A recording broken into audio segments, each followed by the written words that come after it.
রব্বুল আলামিন বলবেন মালাকুল মাউত কেঁদো না, এটাই দুনিয়ার বিধান, আমি আল্লাহর দেয়া বিধান, এটাই, জন্মালেই মরতে হয়। যাও, জান্নাত জাহান্নামের মাঝখানে একটা জায়গা আছে, জায়গাটার নাম হলো আরাফ। এই আরাফের মধ্যেখানে যে দাঁড়া, ওখানে যে মালাকুল মাউত কাঁপতে থাকবে। মালাকুল মাউত বলবে, আল্লাহ সৃষ্টির শুরুতে যদি জানতাম সবাইকে মৃত্যুদান করার পরে, রুহু কবজ করার পরে আমাকেও মরতে হবে, তাহলে এই কঠিন দায়িত্বের ব্যাপারে আপনার কাছে ক্ষমা চাইতাম। আজকে আমারও যে ভাগ্য বরণ করে নিতে হবে সৃষ্টির শুরুতে, আমি এটা কল্পনাই করতে পারি নাই। আল্লাহ বলবেন, নো টক, মুত ইয়া মালাকাল মাউত, মরে যা, মুত, মরে যাও।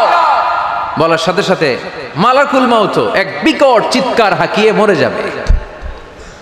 মালাকুল মাউতের চিৎকারটা সেদিন এত ভয়ঙ্কর হবে, বিষ্ণু ঈসা ইসলাম বলেন, ওই চিৎকারের আওয়াজ যদি পৃথিবীর মানুষেরা কান দিয়ে শুনতে পেত, তাহলে কিয়ামত সংগঠিত হওয়ার জন্য আলাদা করে ইসরাফিলের সিঙ্গার প্রয়োজন হতো না। ওই চিৎকারের আওয়াজে প্রতিটা মানুষ কানের পর্দা ফেটে ওই জায়গায় লাশ হয়ে পড়ে যেত। এবার ডানে বায়ে সামনে পেছনে উপরে নিচে কেউ নাই, একজন ছাড়া, জোরে বলতে হবে তিনি কে? আল্লাহ তখন পৃথিবীকে একটা ডাক দিবেন, বলবেন, ইয়া দুনিয়া আইনা আনহারুকি, এই পৃথিবী তোর নদীগুলো কোথায়? ইয়া দুনিয়া আইনা আশজারুকি, এই পৃথিবী তোর গাছগুলো কোথায়? বটতলা। ইয়া দুনিয়া আইনাল জিবাল, তোর বড় বড় মাউন্ট এভারেস্ট পাহাড়, আলাস্কা পর্বতমালা, আলপস পর্বতমালা, এগুলো কোথায়? তুর পাহাড় আজকে কোথায়? ইয়া দুনিয়া আইনাল মুলুক, রাজা বাদশারা কোথায়, যারা ক্ষমতার দাপটে পা জমিনে ফেলতে চাইতো না?